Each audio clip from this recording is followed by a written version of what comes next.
Ini tiba-tiba Yuda melihat ada 2 truk besar dari arah saling berlawanan. Truk ini tabrakan yang sangat hebat, yang sangat keras. Yuda.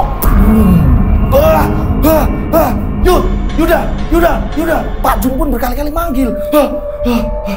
Yuda, kamu kenapa? Ada apa lagi? Nggak apa-apa, Pak. Nggak apa-apa, Pak. Kamu kenapa tadi? Kenapa teriak-teriak? Nggak apa-apa, Pak. Saya baik-baik aja, Pak. Tenang, Bapak, tenang. Assalamualaikum warahmatullahi wabarakatuh. Kembali lagi bersama saya Rian Agus Widodo. Apa kabar semuanya? Mudah-mudahan kalian dalam keadaan sehat walafiat. Itulah doa saya setiap hari. Monggo silakan absen, namanya siapa, kotanya di mana, biar saya kenal tambah dekat dengan kalian semuanya ya. Monggo silakan ya. Nikmat sekali ketika punya saudara banyak. Karena apa? Ini ketika saya baca ya kan, ini udah mulai kenal. Oh, ibu ini kalau absen jam sekian. Oh, kakak ini kalau absen jam sekian. Oh, mas ini kalau nonton jam sekian. Jadi tahu. Oh, mungkin kalau ibu ini lagi masak. Oh, mungkin kalau mbak ini lagi seperti ini. Oh, kalau mas ini lagi ini. Nah, monggo silakan tuliskan kegiatan kalian dikala kalian ini sedang nonton tayangan RAW, nonton tayangan Rian Agus Widodo Yoske Official gitu. Kalian ini sedang apa sih? Jadi saya juga pengen tahu kalian ini sedang apa gitu, sembari apa. Misalkan mungkin yang cowok-cowok ini lagi, mas saya lagi betulin motor. Atau mas mungkin saya lagi kerja kayak gini mas. Nah yang cewek, mas saya lagi masak, mas saya lagi nyuci, mas saya... Nah saya pengen tahu kondisi kalian di rumah masing-masing ini lagi ngapain sih gitu ya. Biar saya ini tahu aktivitas kalian di rumah gitu. Ya, pastikan semuanya udah absen. Di cerita kali ini adalah part keempat yang berjudul Santet Pindah Nyowo. Nah, ini dia thumbnailnya.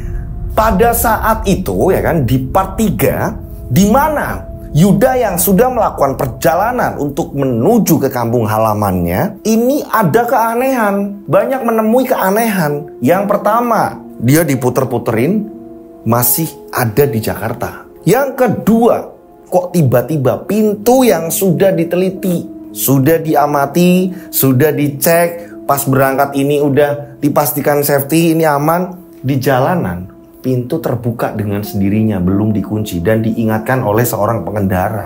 Dan yang ketiga, yang membuat Yuda ini bingung, ini kok ada, maaf, di sini ada orang gila, ini di atas mobil, dia tiba-tiba masuk ke dalam mobil mengingatkan, lebih baik berputar, balik lagi ke Jakarta, jangan melanjutkan perjalanan. Kalian penasaran semuanya? Ini ceritanya bagaimana? Alangkah baiknya saran saya yang belum nonton part 1, part 2 dan selanjutnya gitu, alangkah baiknya nonton dulu gitu. Jadi biar berurutan.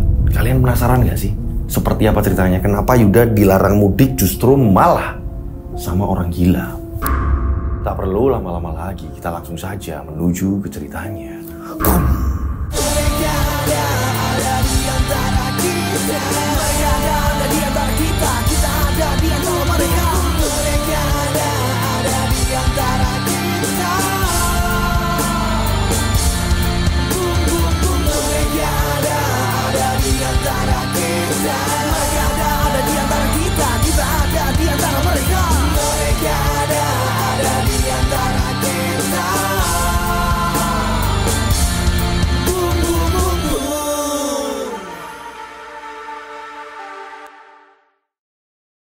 Pada saat itu Yuda bingung. Di mana? Kok aneh? Ini yang mengingatkan justru malah orang gila. Ada di dalam mobil, dia joget-joget segala macem, minta air, dikasih air. Ya kan? Yuda melihat kalau dia ini kayak orang dehidrasi, butuh air, haus sekali. Setelah itu mengingatkan sambil tertawa. Mending putar balik. Itu yang membuat Yuda kepikiran. Nah, di sini satu, Yuda ini sudah melewati banyak sekali yang namanya rintangan ya. Kedua, di rumah juga banyak rintangan. Keluarga dan warga-warga sekitar ini sudah melihat jenazah Yuda. Yuda bingung mau lanjut atau enggak. Sedangkan ini mobil udah aku sewa udah lama. Belum lagi aku juga sudah membeli alat-alat bengkel yang dimana memang harus aku antarkan ke rumah. Selama ini bapak dihina sama orang-orang kampung, sama warga-warga sekitar ketika membuka bengkel, tapi peralatannya ini kurang modern. Ini Yuda bingung. Jalan gak ya? Jalan gak ya? Jalan gak ya? Yuda bingung. Hingga pada akhirnya Yuda memilih untuk tetap jalan pulang, untuk tetap jalan mudik. Akan tetapi sepanjang perjalanan, walaupun dia sudah memutuskan untuk tetap melanjutkan perjalanan mudik, di sepanjang perjalanannya ia masih terus mengingat pesan dari orang gila itu. Masih kepikiran. Dia membawa mobil box, ya. Ini nggak tenang. Kok aneh ya? Yang ngingetin kok orang gila. Dan aku sampai nggak ngerti. Dia sampai masuk ke dalam mobil, kok aneh. Setelah itu dia mengingatkan terus tertawa sembari membawa mobil. Jadi kayak Yuda mulai hilang fokus dalam berkendara. Akan tetapi dia terus melawan. Jangan sampai aku yang kalah. Aku harus tetap mudik. Buktinya aku udah nurutin apa kata-kata dari bosku, dari orang-orang kepercayaan bosku, pesan dari bapaknya yang mending pulangnya setelah lebaran.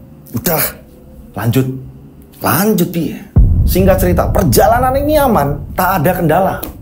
Ini mungkin sudah berapa jam, hingga pada akhirnya waktu menunjukkan pukul jam 10.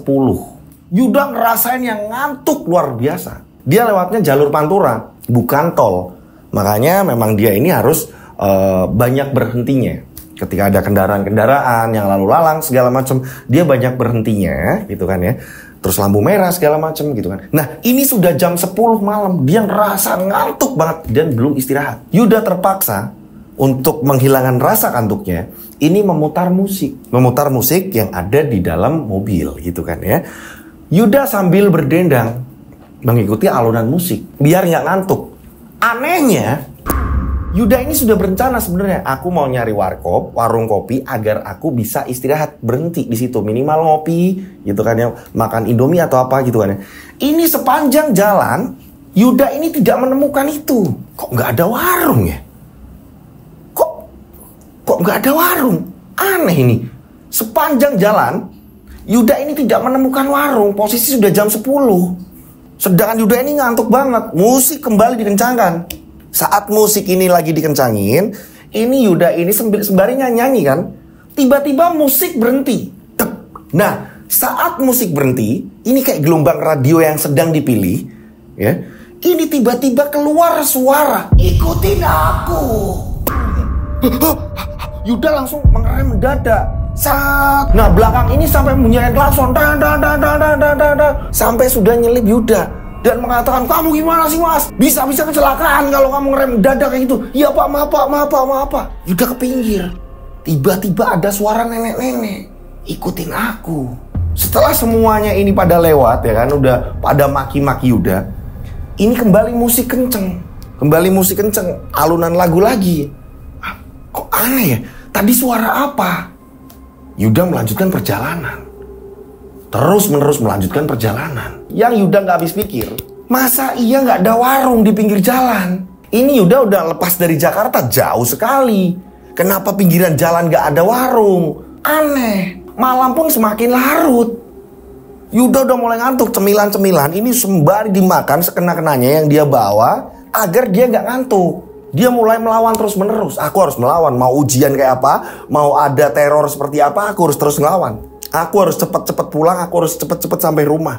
Gimana caranya aku harus cepat sampai rumah? Dia mulai menginjak gas nggak kira-kira.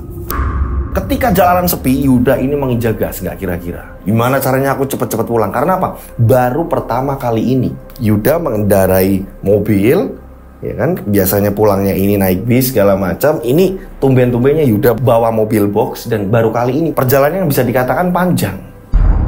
Yuda meneruskan perjalanan, akan tetapi dia dikagetkan ketika depan-depannya dia ini sudah tidak ada kendaraan selain ada satu bis. Loh, kok jalanan sepi? Adanya cuma ada satu bis tapi jauh. Yuda terus ngegas biar deket dengan bis itu. Diikuti sama Yuda, bis tersebut ini diikuti sama Yuda. Kok aneh ya, jalanan semakin sepi. Kiri kanan ini ada kebun-kebun dan jalanan semakin menyempit. Loh, kok jalanan semakin menyempit? Gak sadar, Yuda ini sudah keluar dari jalur Pantura. Loh. Kok aku sudah gak ada di Pantura? Aku tidak ada di jalan yang lebar. Anehnya jalan ini yang dilewati Yuda hanya muat untuk satu jalur. Ketika ada papasan, ini gak bakalan bisa. Akan tetapi Yuda tidak melihat Ada mobil yang berpapasan. Yuda sudah semakin dekat, kurang lebih 3 atau 5 meter di belakang bis itu.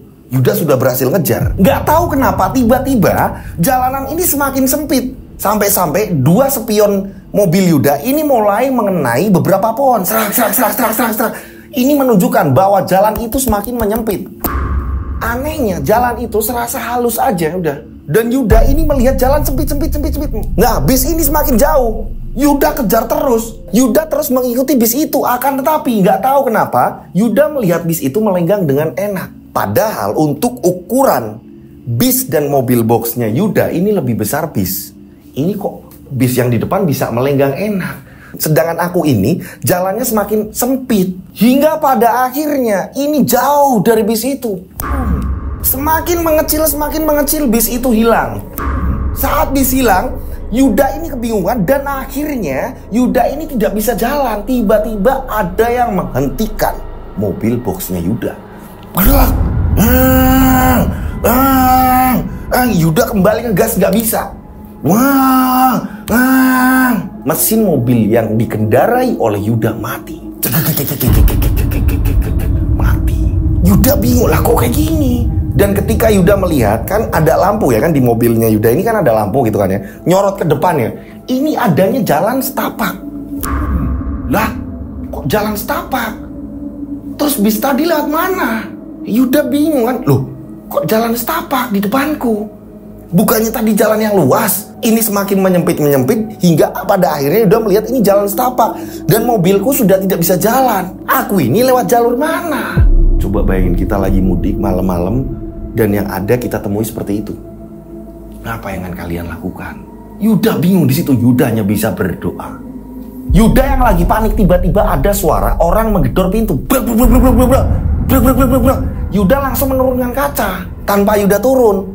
Nah, saat kaca turun, ini ternyata Yuda dikagetkan munculnya seorang kakek-kakek menggunakan topi caping. Kalian tahu topi caping seorang petani gitu kan ya? Ini kakek-kakek tua. Tidak menunjukkan muka. Yuda mendengar karena Yuda ini posisinya yang lebih atas kan, di atas kan. Nah, kakek tadi ini tidak menandakan mukanya, dia ini hanya lurus aja. Ini mengatakan, "Kamu mau kemana, nak?" Yuda bilang, "Mbah, saya ini mau mudik, Mbah. Ini kenapa jalanan semakin menyempit dan saya nggak bisa lewat? Kok ternyata ini ada jalan setapak, Mbah? Nah, turun. Lihat saja apa yang kamu lakukan." Yuda bingung kan? Lah, kok aku disuruh turun? Lihat saja apa yang kamu lakukan. Yuda bingung kan? Akhirnya Yuda pun turun. Karena jalanan gelap kan? Jalanan gelap, hanya lampu dari mobil itu aja gitu kan. Yuda ini ngambil handphone, dinyalakan senter dari handphone itu tadi. Yuda turun. Saat Yuda turun, Yuda ini mau mengajak ngobrol kakek itu, akan tetapi kakek itu kayak nunduk. Yuda bingung kan? Yuda pun menanyakan apa maksud kakek. Lihat saja. Saat itu Yuda langsung mengarahkan senter yang ada di handphonenya ini ke arah ban mobil yang dimana ban mobil yang dikendarai Yuda ini benar-benar tidak bisa berjalan. Ya saat itu Yuda mengarahkan senternya, senter yang dari handphone disenterkan ke arah ban. Yuda kaget ketika roda ban mobil yang dikendarai Yuda ini terhalang oleh batu nisan. Batu nisan. Kok bisa? Nah, saat Yuda ini memutar ya kan, mengecek ban roda satunya ini sama. Depannya ada batu nisan juga. Jadi mobil ini tidak bisa berjalan karena kedua roda depan terhalang batu nisan. Kok bisa? Nah, Yuda memutar lagi, mau tanya sama kakek. Akan tapi saat Yuda memutar, kakek itu sudah tidak ada. Aku di mana? Aku ini di mana? Aku harus mundur dari sini. Yuda pun akhirnya masuk kembali mobil dan mengundurkan mobilnya. Mundur Yuda jalan. Yuda menjauh dari makam itu. Yuda menjauh. Dan Yuda ini berpikir, ini kakek di mana? Kakek tadi ini di mana? Kakek tadi ini hilang. Yuda ini mundur terus menerus hingga pada akhirnya dia ada lahan kecil. Dia ini berhasil muter balik. Dan tak lama kemudian dia lega. Leganya kenapa? Dia bertemu jalan. Dia bertemu jalan raya ya kan, akan tetapi tidak begitu luas. Dia mengikuti arah jalan raya itu. Kemudian ini disusul ada mobil menyalip Yuda. Yuda lega. Loh, kok ada mobil? Aku mau ikut mobil itu. Terus menerus Yuda jalan mengikuti mobil itu. Tapi Yuda ini masih berpikiran, ini kenapa aku tadi bisa masuk ke dalam itu? Kok ada pemakaman di situ? Makam apa itu? Yuda bingung. Karena Yuda melihat sudah ada mobil, Yuda mengikuti mobil tersebut, gitu kan. Nah, Yuda segera membuang jauh-jauh pikiran negatif. Udahlah, apapun yang terjadi aku harus meneruskan perjalanan. Terus jalan. Akan tetapi, kurang lebih sudah 1 jam. Anehnya Yuda masih ada di situ-situ saja. Loh, perasaan jalanan yang tadi. Terus menerus. Dan mobil itu juga masih mobil yang sama, diikutin Yuda. Anehnya di sini Yuda mau menyalip mobil itu, gitu kan ya. Dan Yuda ini pengen memberhentikan mobil itu, pengen bertanya. Ini susah banget, mobil kecil itu diikutin Yuda. Ini susah banget untuk disalip, nggak tahu kenapa. Dan berkali-kali mutar di tempat yang sama. Bedanya nggak ke makam, cuma lewat jalanan itu aja udah. Selain mobil itu nggak ada mobil lain. Yuda ini jalan terus menerus. Dan Yuda ini juga pengen nyari bantuan lain selain mobil ini, gitu kan. Selain mobil yang ada di depan ini, Yuda pengen nyari bantuan. Dan gak lama kemudian, Yuda melihat di pinggir jalan ini ada warung rame sekali. Kayak orang-orang lagi mudik, terus istirahat gitu di warung itu. Nah, warung akan tetapi karena kecepatan Yuda ini kencang, jadi warung itu kayak kelewatan. Aduh, warung. Tahu gitu aku tadi pelan-pelan. Karena udah kelewatan, dia malas untuk putar balik, Yuda melanjutkan perjalanan. Udah kejauhan gitu kan. Ya udahlah, berarti sebentar lagi akan ada warung atau mungkin toko-toko atau apa.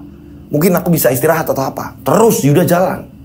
Akan tetapi, tiba-tiba Yuda dikagetkan. Saat Yuda ini jalan, ya kan jalan, tiba-tiba balik lagi Yuda melihat warung tersebut. Warung yang rame, ya kan, penuh dengan orang-orang yang sedang beristirahat. Yuda ini kaget, loh. Kok warung tadi? Disinilah Yuda tidak memilih untuk berhenti. Karena Yuda takut. Jangan-jangan ini Lucy. Jangan-jangan ini goib. Gak bener ini warung, gak bener ini. Udahlah, aku tancap lagi. Anehnya jalannya tetap aja itu lagi. Sampai Yuda ini kayak menandai. Ini di sini ada tiang listrik, di sini ada ini, di sini ada di sini. Kalau aku ngelewatin itu lagi, berarti aku masih tetap di tempat yang sama. Ternyata benar. Berapa kali putaran Yuda melihat tiang listrik itu, tanda-tanda yang sudah Yuda amati. Hingga pada akhirnya Yuda memutuskan, aku berhenti di depan warung itu saja. Kalau toh ini memang warung beneran syukur, kalau enggak aku lebih baik berhenti dulu. Daripada aku ini konyol, yang ada bahan bakarku akan habis. Yuda berhenti akhirnya, parkir di depan warung itu. Nah, Yuda lihat memang dari atas mobil warung itu banyak orang berlalu lalang, terus pada istirahat di situ, ya kan. Yuda udah tenang, lega gitu kan. Yuda turunlah dari mobil. Ketika Yuda ini mau menuju ke arah warung itu jalan kaki, Yuda kaget. Sepi, nggak ada orang satupun. Pada kemana orang ini? Aneh, perasaan tadi rame. Kurang lebih mungkin ada 20 orang istirahat. Ini kemana orang? Tak satupun ada. Ya ampun. Akan tapi Yuda mendengar ada aktivitas di dalam warung itu. Warungnya ini bisa dikatakan terang juga enggak, jadi kayak remang. Sudahlah, aku juga mau istirahat dan siapa tahu aku bisa berkomunikasi dengan orang yang ada di dalam warung itu. Yuda terpaksa masuk, ya kan? Yuda terpaksa masuk dan setelah masuk anehnya hanya ada Yuda dan rata-rata makanan yang ada di toples-toples yang ada di meja-meja makan. Ya, di meja-meja makan warung itu, Yuda ini kayak nggak ada gairah. Kok aneh ya? Ini makanan kayak udah nggak layak disajikan. Makanan apa ini? Terus redup gitu loh. Apalagi suasananya malam. Lampunya hanya pakai lampu minyak yang digantung. Nah, tak lama kemudian saat Yuda sedang amati, ya kan? Ini Yuda kan bingung. Ini penjualnya mana? Tak lama kemudian ini keluar ibu-ibu. Tak. Mau makan apa, nak? Mau makan apa? Bu, maaf bu, bisa lihat saya nggak? Mau makan apa, nak? Ibu-ibu itu buta ternyata. Ibu ini penjualnya pak, gimana bu? Kamu mau pesan apa, nak? Bu, maaf, saya ini ada di mana ya bu? Saya mau tanya, saya ini sekarang ada di mana, kota mana? Dan saya ini tersesat bu. Kamu mau pesan apa? Mau makan apa? Yuda bingung. Bu, saya ini tersesat. Saya ini bingung. Kamu mau makan apa? Mau pesan apa? Ya udah bu, di sini adanya apa bu? Saya makan. Di sini adanya ketoprak. Ya udah ya, itu aja ketoprak Bu. Sama teh panas satu ya Bu. Ibu itu tidak mengiyakan iya atau apa enggak. Anehnya hanya hitungan detik ibu itu sudah menyajikan. Ini nak, Yuda kaget. Lah, aku baru ngomong tiba-tiba sudah ada, sudah disajikan. Air minum juga udah ada. Nah, di sini Yuda menjumpai keanehan yang sangat-sangat Yuda ini nggak habis pikir. Udah ada sendok, udah ada garpu, tinggal makan ketoprak tersebut. Ketoprak ini benar-benar terlihat sangat-sangat enak. Entah ini karena Yuda lapar atau gimana, ketoprak ini benar-benar terlihat benar-benar sangat-sangat menggugah selera makan. Udah, aku makan dulu. Yuda berdoa. Nah, selesai berdoa, Yuda ini mau makan, ya. Dia mau makan dengan garpu dan sendoknya. Tiba-tiba saat mengarahkan sendok tersebut ke mulut Yuda, ini susahnya minta ampun. Jadi sendok ini nggak sampai-sampai ke mulut. Ini gimana sih? Diturunkan kembali sama Yuda. Loh, kok kayak gini? Kok aneh? Yuda kembali lagi nih. Kembali lagi mengambil ketoprak tadi. Ini mau diarahkan ke mulut. Akan tetapi lama dan susah. Seolah-olah ini kayak bener-bener tarik ulur. Bingung kan? Udah hampir sampai mulut. Ini nggak bisa sampai mulut. Yuda ini kesel akhirnya. Hah? Kok kayak gini sih? Nggak jelas. Yuda memilih untuk minum. Anehnya ketika minum sangat mudah sekali. Yuda minum kan? Yuda minum gitu kan ya. Ditaruhlah gelasnya. Ketika Yuda sudah menaruh gelas, Yuda ini melihat ke arah ketoprak, dia mau makan lagi. Ketoprak itu sudah habis. Dengan sendok dan garpu menutup. Aku belum makan, kenapa udah habis? Udah habis ya nak, mana saya ambil. Bu, saya ini belum makan Bu. Ini kenapa malah ketoprak udah habis? Mana saya ambil piringnya. Kok aneh, aku belum makan. Dan ketika Yuda ini mau minum lagi ya kan, Yuda ini kembali ke arah gelas, tinggal gelas yang belum diambil. Ini airnya, ini bener-bener masih penuh. Loh, perasaan tadi setengah udah aku minum. Ini air belum aku tambahin, ini sudah penuh. Nah Yuda lagi bingungan, tiba-tiba ibu-ibu buta tadi bilang, semuanya 50.000 nah. 50.000 ketoprak sama teh manis 50.000. Aku aja nggak kerasa makan. Iya udah ya Bu ya. Dikasihkan uang 50.000 tadi. Yuda nanya, Bu saya di mana? Saya mau tanya, saya udah jajan ke tempat ibu kan. Saya mau nanya, tolong Bu, bantuin saya pulang. Saya ini mau mudik. Orang tersebut tidak mendengarkan Yuda, justru malah pergi ke belakang. Aneh Yuda mikirnya. Ya ampun, saya ini di mana? Nah akhirnya Yuda kembali ke mobil, ya kembali ke mobil, dia menyalakan mobilnya, dia berdoa dan melanjutkan perjalanan. Udah aku lanjut perjalanan aja. Anehnya ya kan, ini kembali lagi Yuda dikagetkan mobil kecil yang pernah diikuti sama Yuda. Ya bukannya mobil itu udah pernah ada di depanku. Di sini Yuda tidak ingin mengikuti mobil itu. Jadi tetap Yuda sejalan dengan mobil itu, akan tetapi niatnya tidak ingin mengikuti mobil itu. Dan Yuda ini pelan, jalannya ini pelan, gak kenceng. Standar-standar aja sambil berdoa, ya kan? Yuda jalan terus-menerus. Yuda jalan terus-menerus, mobil itu masih nampak, dan gak lama kemudian mobil itu hilang. Dan yang dikagetkan Yuda ini melihat warung itu kembali. Lah, bukan warung itu lagi. Dan anehnya, ini semua pada di situ, orang-orang yang tadi sempat hilang, ini pada di situ. Lah ini model apaan kok kayak gini? Muter lagi, rame lagi, muter lagi, rame lagi di tempat yang sama hingga pada akhirnya Yuda memberhentikan mobilnya. Yuda nggak turun, Yuda mengamati saja. Kok makan pada lahap ya? Aku liatin dari sini, mereka makan pada lahap, ngobrol satu sama lain. Bener-bener gak ada curiga sama sekali. Bener-bener kalau dilihat ya normal-normal aja. Rame di dalam warung juga terlihat. Orang ini sama-sama saling bercanda dan nanya satu sama lain. Yuda bingung. Sebenarnya apa yang terjadi denganku? Yuda sengaja tak turun dari mobil. Yuda bingung. Yuda menenangkan diri. Dan tak lama kemudian terdengar ada suara ketukan kaca. Dari bawahnya Yuda. Dari pintunya Yuda. Pintu mobilnya Yuda. Dek, dek, dek, dek, dek, dek. Yuda nggak turun. Yuda kembali menurunkan kaca. Ternyata ada seorang kakek-kakek. Nah, untuk kali ini kakek-kakek ini benar-benar terlihat wajahnya. Kakek-kakek ini berparas lebih besar dari kakek-kakek yang pertama Yuda lihat. Mungkin kakek ini yang benar. Yuda turun, menutup kembali pintunya, dan Yuda pun bertanyakan kepada kakek. Kek, saya sedang tersesat. Saya bingung, Kek. Iya, saya tahu. Kamu itu niatnya mau kemana? Kek, saya bingung, Kek. Saya ini mau pulang kampung, Kek. Tapi saya nggak tahu, ini dibawa ke jalanan yang ini saja. Itu saja, saya bingung, Kek. Saya ini niat pengen pulang kampung, pengen bahagiain orang tua saya. Tapi saya bingung, Kek. Saya ini kayak tersesat, nggak tahu ini di mana. Tolong, Kek, tunjukkan jalan keluar agar saya bisa mudik, Kek, agar saya bisa pulang, Kek. Kakek itu menjawab, saya juga bingung melihat kamu. Kamu sudah 1 minggu di sini mutar saja. Udah kaget, maksud kakek apa? Sudah 1 minggu. Saya ini baru semalaman loh, kayak mudik ini masa iya sudah 1 minggu? Iya, kamu sudah 1 minggu di sini berputar. Maju mundur. Saat Yuda ini sedang nanya sama kakek tersebut, ini tiba-tiba terdengar azan subuh. Sudah subuh. Dan kamu tahu nggak, kamu itu di mana? Nggak tahu, Kek. Aku ini ada di mana? Aku juga bingung. Coba lihat lagi. Kamu itu ada di mana? Ternyata Yuda ini berada ini di tengah-tengah gapura makam. Loh, Kek, kenapa saya ada di sini? Mobil kamu itu maju mundur di makam.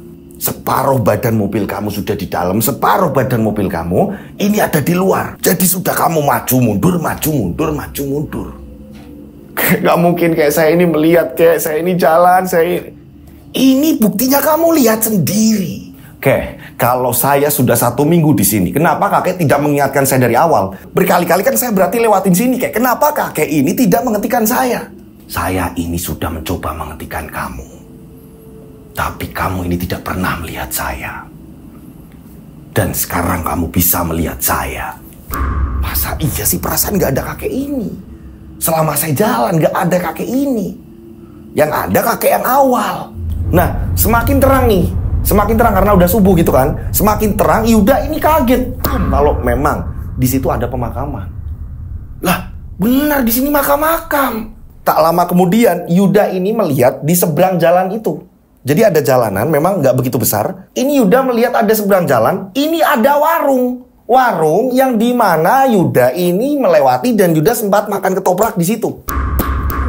Kek, itu warung siapa, Kek? Kok ada warung itu?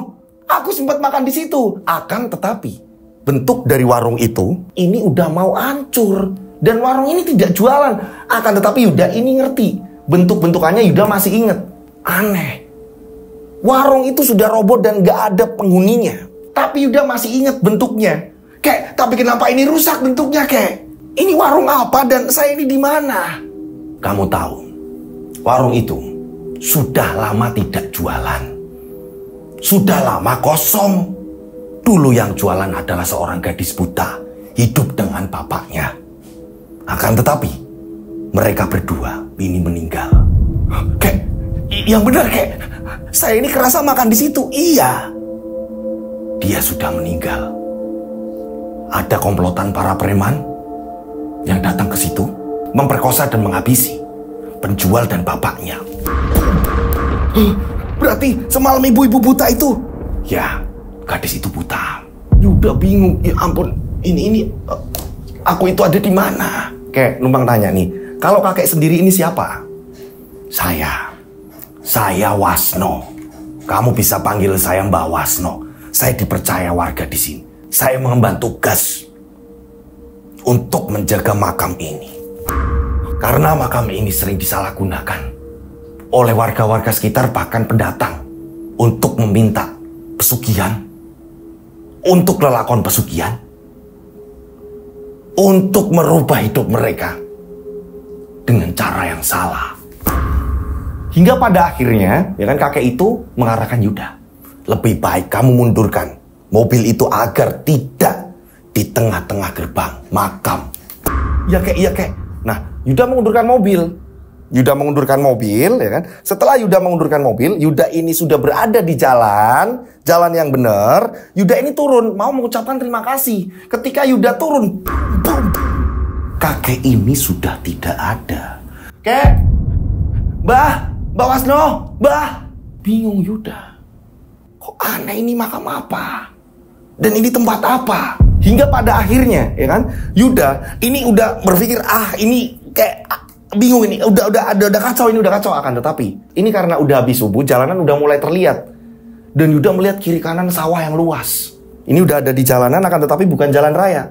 Ya udah, Yuda masuk kembali ke mobil, tidak memikirkan kakek Wasno tadi. Yuda jalan hingga pada akhirnya ketemulah jalan raya besar. Yuda lega, boom. Yuda lega, dan di situ sudah ada lalu lalang, mobil lewat, bis lewat, segala macam. Ketemulah jalur Pantura tadi. Setelah sudah di Pantura, udah lihat ada lalu lalang, Yuda ini kaget ketika melihat bensin ini habis ternyata. Mobil udah nggak bisa dijalankan. Ya ampun, mobil mati.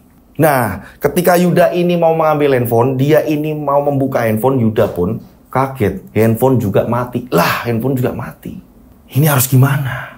Yuda pada saat itu memaksa untuk menghidupkan kembali handphonenya. Untungnya nyala, akan tetapi low baterai. Baterainya ini udah bener-bener tinggal sedikit. Saat baterai tinggal sedikit, Yuda memanfaatkan untuk menelpon orang rumah. Karena Yuda berpikir, aku nggak mau lagi tanya sama orang. Mungkin ini setan, atau mungkin ini goib, atau mungkin saya dibawa alam mana. Aku udah trauma tanya sama orang. Yuda akhirnya menghubungi, ya. Ini Yuda menghubungi salah satu perangkat desa. Salah satu perangkat desa, kita sebut saja Pak Kadus Ali. Jadi Yuda kenal salah satu perangkat desa. Yuda menghubungi langsung. Aku menghubungi sekena-kenanya, ini baterai daripada habis nih. Di situ terlihat Ali Kadus. Huruf A biasanya kan ini ada di deretan atas. Saat Yuda nyari, udahlah yang sekena-kenanya nih. Dan rumahnya nggak jauh dari aku. Diangkatlah sama Pak Ali Kadus.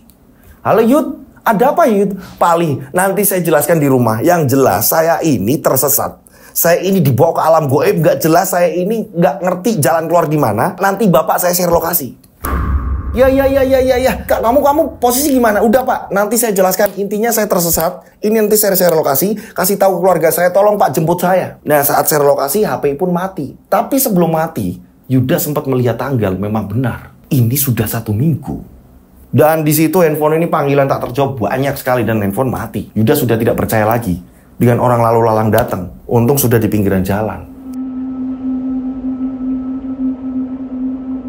Singkat cerita, ya kan, ini berapa jam kemudian akhirnya Pak Kadus Ali dan Pak Tresno, bapaknya Yuda, ini akhirnya datang. Nah, itu mobilnya, itu mobilnya. Ternyata mereka menggunakan mobil balai desa. Saat itu Yuda ini teriak-teriak, Pak, saya di seberang, Pak, saya. Nah, ya pada akhirnya ketemu, gitu kan, sesuai titik, gitu kan. Saat itu Pak Tresno melihat Yuda langsung memeluk Yuda. Nah, gimana, ada apa? Nah, Bapak kaget, tadi Pak Ali ini ke tempat Pak. Ya udah Pak, nanti ceritain di rumah. Pak. Saat ini bahan bakar Yuda habis nih Pak.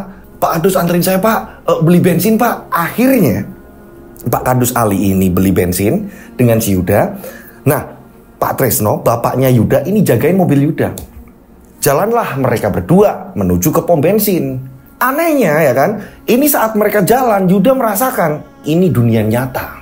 Udah kan? Nah, ketemulah sama pom bensin. Setelah itu beli bensin. Kebetulan mobil siaga ini memang belakang ini ada jerigen segala macem. Mobil dari balai desa yang dipakai itu buat ngisi bensin. Nah, saat itu Yuda ini iseng tanya sama petugas pom bensin. Pak, saya mau numpang nanya. Saya kemarin ini tersesat Pak, muter-muter sampai 1 minggu Pak. Tersesat di mana Mas? Daerah-daerah sini aja Pak. Saya juga bingung. Nah, untungnya saya ini pagi-pagi tadi sebelum subuh ini saya ditolong sama kakek-kakek. Karena saya ini tersesatnya ini di makam, gitu kan ya, tiba-tiba ada di makam. Dan kakek-kakek itu mengatakan kalau saya sudah 1 minggu di situ. Untungnya ada kakek itu Pak. Kalau nggak salah namanya Mbak Wasno Pak. Nah, kita sebut saja namanya Mbak Wasno, gitu. Ini udah disamarkan, gitu, untuk keamanan bersama. Nah, dari petugas pom bensin tiba-tiba tercengang. Hah, Mbak Wasno Mas? Lah sampean itu tersesatnya di kuburan Mbak Wasno itu Mas. Yuda kaget. Pak Kadus, Pak Kadus Ali juga kaget kan. Yang dia ini baru sampai situ, belum tahu urut-urutan ceritanya. Yuda kaget. Yuda pun bilang, Pak Kadus nanti tak ceritain di rumah. Singkat cerita, setelah udah balik lagi, udah diisi mobilnya Yuda, gitu kan ya, jalanlah, gitu pulang, gitu. Yuda ditemenin bapaknya, Pak Kadus Ali sendirian, ngikutin mobilnya Pak Kadus Ali. Nah, singkat cerita, sampailah mobil Yuda dan mobil Pak Kardus Ali ini sampai kampungnya Yuda. Sampai di rumah, semua kaget ya kan, keluarga juga kaget, langsung meluk Yuda. Kamu kenapa Yud? Katanya kok kamu tersesat atau iya bu, iya bu. Akhirnya di situ cerita gitu kan, ngumpul semua termasuk ada Kardus Ali juga. Setelah mendengar keterangan dari Yuda, semua tercengang. Nah, yang buat teman-teman yang nggak ngerti alur ceritanya, alangkah baiknya nonton di part satunya. Yuda menceritakan apa lagi di sini. Keluarga tercengang. Nah, setelah mendengar keterangan dari Yuda, Pak Kardus Ali tiba-tiba ngomong, "Non sewu maaf, saya cuma ngasih saran, alangkah baiknya manggil kiai. Biar semua tuntas dulu, karena saya lihat, nah Yuda ini masih terbelenggu dan masih kebingungan." Pak Trisno pun ini mengucapkan banyak terima kasih. "Iya Pak, maaf Pak kalau saya ngerepotin, gak apa-apa udah, tak panggilkan sebentar." Akhirnya Pak Kardus Ali ini manggil kiai. Kita sebut saja namanya Pak Kiai Yusuf. Datanglah Pak Kiai Yusuf situ. Nah, memang barang-barang alat-alat bengkel ini belum juga diturunkan, masih di dalam mobil box. Nah, Pak Yusuf akhirnya mendengarkan keterangan cerita dari si Yuda. Tak lama kemudian, setelah Pak Yusuf ini sudah mendengarkan keterangan dari Yuda, gitu kan ya, Pak Yusuf memberikan air, udah anak Yuda minum dulu, karena juga baru sampai, ya kan. Nanti setelah minum air saya, alangkah baiknya mandi terus sholat, gitu ya. Nah, akhirnya Yuda pun nuruti apa kata Pak Kiai Yusuf. Yuda minum, setelah minum mandi, sholat segala macam, baru ngumpul lagi di situ. Setelah semuanya selesai, Yuda ini balik lagi ngumpul di ruang tamu. Pak Kiai Yusuf bilang, "Mas Yuda mau izin." "Iya Pak, saya pengen ngecek di dalam mobil itu, mobil box itu. Ya itu isinya alat-alat Pak, belum saya turunkan. Yang saya cerita ke Bapak, pintu itu sempat membuka sendiri Pak. Sekalian barangnya diturun-turunin. Ya, Pak, minta bantuannya Pak. Pak, mari Pak, mari Pak." Nah, akhirnya pada ke arah mobil box yang dinaikin Yuda ini. Dibukalah pintu dibuka, ya kan. Pak Yai bilang, "Sebentar, saya berdoa dulu." Setelah berdoa, baru diturunkan satu persatu barang-barang. Pak Trisno pun seneng melihat barang-barang begitu banyak. "Yuda, ini kamu beli ini?" "Iya Pak, buat bengkel kita. Buat bengkel kita biar maju Pak." "Ya ampun nak, kok kamu beli macam-macam kayak gini?" Diturunkan satu persatu. Nah, setelah selesai, ya kan, setelah selesai semua diturunkan, box ini kosong. Pak Kiai Yusuf gantian yang naik. "Non sewu, saya tak gantian naik." "Iya Pak, silakan Pak." Pak Kiai Yusuf ini masuk ke dalam boxnya. Ke dalam box, dan gak lama kemudian Pak Yusuf ini mengambil sebuah batu. Ini ada batu, ini di pojok, dan batu itu benar-benar mengkilat. Oh ini, batunya ini kecil. Setelah itu Pak Kiai Yusuf turun. Semua tercengang ketika Pak Kiai Yusuf ini membuka telapak tangannya dan memperlihatkan. Ini yang membuat Yuda kelimpungan. Ini yang membuat Yuda kebingungan. Ini. Apa itu Pak? Batu apa Pak? Warga-warga pun ini pada ngeliatin dari jarak jauh. Yuda katanya tersesat. Iya. Pada ngomongin warga-warga. Akhirnya semua kembali lagi nih ke ruang tamu. Pak Kardus Ali sempat bilang ke orang-orang, udah nggak ada apa-apa ya, nggak ada apa-apa. Tenang warga. Warga ini bubar. Nah, ini kondisinya kurang lebih jam 5 sore, mereka ini ngumpul di ruang tamu. Pak Kiai Yusuf ini tiba-tiba mengatakan kepada Yuda, "Yud, ini sebenarnya yang punya mobil kurang ajar." "Lah, kok kurang ajar gimana Pak?" "Jadi gini, ini sengaja agar kamu nyewa mobilnya ini lama." "Lah benar Pak, berarti Pak, saya ini banyak sekali rintangan-rintangan Pak, yang saya cerita ke Bapak tadi. Saya benar-benar dibuat kayak nggak jadi berangkat dan banyak sekali halangan. Itu yang saya alami Pak. Dan ternyata saya juga kaget ketika sudah 1 minggu. Pada saat itu Yuda pun teringat Pak Jun. "Iya Pak Jun, aku belum ngabarin Pak Jun." Udah dikabari dulu. Yuda sempat ngasih kabar, "Pak Jun, saya sudah sampai." Pak Jun ternyata ini nungguin kabar dari Yuda. "Saya tahu kamu kenapa-napa, pasti kamu gak jujur sama saya." "Iya Pak, tapi saya udah selamat, saya sudah sampai rumah. Nanti saya cerita Pak di rumah. Nanti saya cerita ketika saya udah sampai di tempat Bapak. Ini saya baru ketemu keluarga." Nah, setelah telepon ditutup, disinilah Pak Yai melanjutkan obrolan. "Ini kamu sengaja dibuat sewanya ini biar panjang. Dibuat lama, biar biaya kamu sewa ini bengkak." "Lah kok bisa seperti itu Pak?" Nah, tiba-tiba Pak Kiai Yusuf ini bilang, termasuk di situ ada ibunya Yuda, ada bapaknya Yuda, ada Pak Kardus Ali juga di situ, ada kakaknya Yuda juga, ya kan? Di situ Pak Kiai Yusuf tiba-tiba bilang, "Ini kok semacam kayak kutukan ya?" "Kutukan Pak, kutukan." "Iya, ini semacam kayak kutukan." Jadi orang yang mau berbuat jahat tentang gaib, Yuda ini bahan yang empuk sekali. Untuk gaib itu masuk ke Yuda, mengganggu Yuda ini sangat mudah sekali. Lah justru ini pembuatnya ini justru malah, maaf ya, ini bagian dari keluarga sini sendiri. Semua kaget. Maksud Pak Yai, Yuda ini bisa-bisa celaka ini. Lama-kelamaan bisa celaka. Karena apa? Ini dia gampang banget untuk dimasuki hal-hal gaib. Berdekatan dengan gaib. Ini sama persis nih. Sama kayak orang-orang yang di Jakarta, yang di tempatnya Pak Jun ini mengatakan hal sama kayak Yuda gitu. Nah buat teman-teman, ini alangkah baiknya nonton dari part awal. Nah, Pak Yai Yusuf pun menjelaskan, maaf ya ini semuanya, ya kan? Ini ada kutukan, justru malah yang saya lihat ini masih ada darah di sini. Ada darah yang membuat Yuda seperti ini. Semua tercengang, siapa Pak? Siapa? Ada apa semua ini? Bu Sri dan Pak Tresno pun ikut nanya, siapa Pak yang membuat semua ini? Kenapa anak saya jadi seperti ini? Maaf nih ya semuanya. Bu Sri, ibu-ibunya Yuda toh? Iya Pak, saya ibunya Yuda. Bukannya semua ini ada hubungannya dengan ibu? Semua tercengang.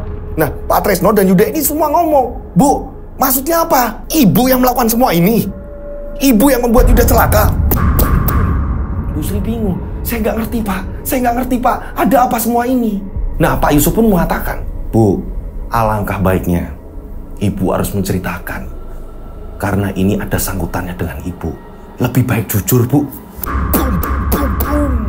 Kenapa Pak Yai Yusuf tiba-tiba ngomong seperti itu? Apakah ini ulah dari ibunya Yuda? Kok tiba-tiba ngomong seperti itu? Ibunya Yuda juga sempat bingung. Semua keluarga tercengang. Ibunya Yuda ini kayak ketakutan juga. Ada apa ini? Jadi selama runtutan dari awal cerita Yuda, ada sangkutannya justru malah dari ibunya Yuda sendiri. Ada apa ini? Setega itu, ibu Yuda membuat anaknya sendiri seperti itu, kocar-kacir kebingungan, harus melewati banyak teror gaib. Kalian penasaran? Saksikan part selanjutnya. Saksikan part selanjutnya. Ini cerita bersambung. Penentu ternyata di sini ibunya Yuda. Ya, kalian penasaran ibunya Yuda ini seperti apa? Kok tiba-tiba ngomong seperti itu? Apakah benar yang dituduhkan Pak Yai Yusuf itu ibunya Yuda? Atau memang iya, ya kan? Saksikan part selanjutnya. Gitu. Ini ceritanya emang panjang. Nah, buat kalian, saya beri saran kalau bisa nontonnya ini dari part 1 dulu nih. 1, 2, 3. Nah, terus lanjut gitu. Jangan langsung di part ini atau mungkin part selanjutnya, nanti akan kebingungan. Gitu. Saya mengucapkan banyak terima kasih untuk pengirim cerita ini. Mohon maaf kalau ada salah-salah kata dalam saya bercerita.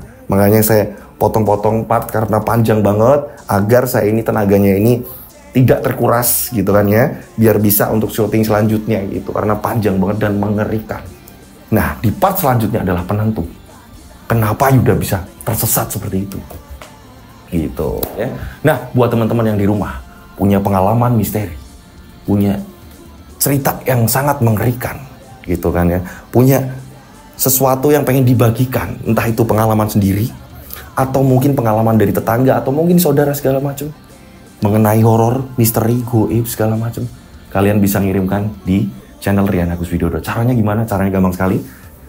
Oke, lihat di layar monitor kalian, layar handphone kalian, diketik per paragraf atau per kalimat nama yang mau disamarkan, atau asli, atau kota yang mau disamarkan, atau kota asli, dijelaskan.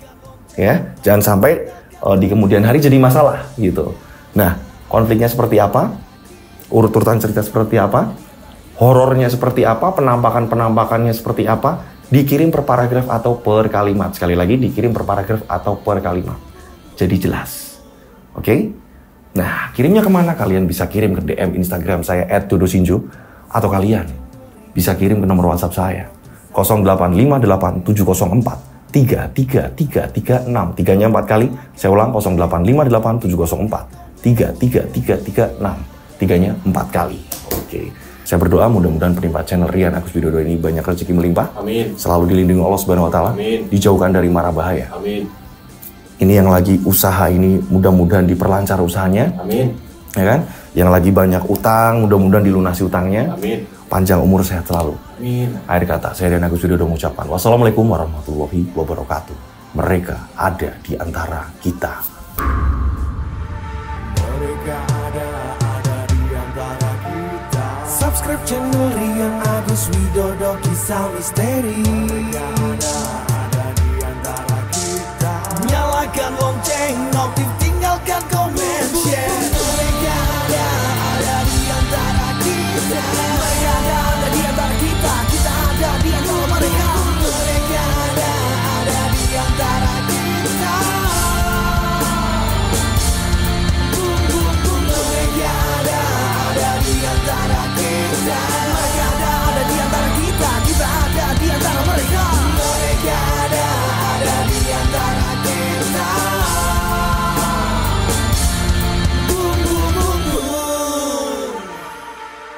Mereka ada di antara kita. Subscribe channel Rian Agus Widodo, kisah misteri. Mereka ada di antara kita. Nyalakan lonceng, notif, tinggalkan komen, share.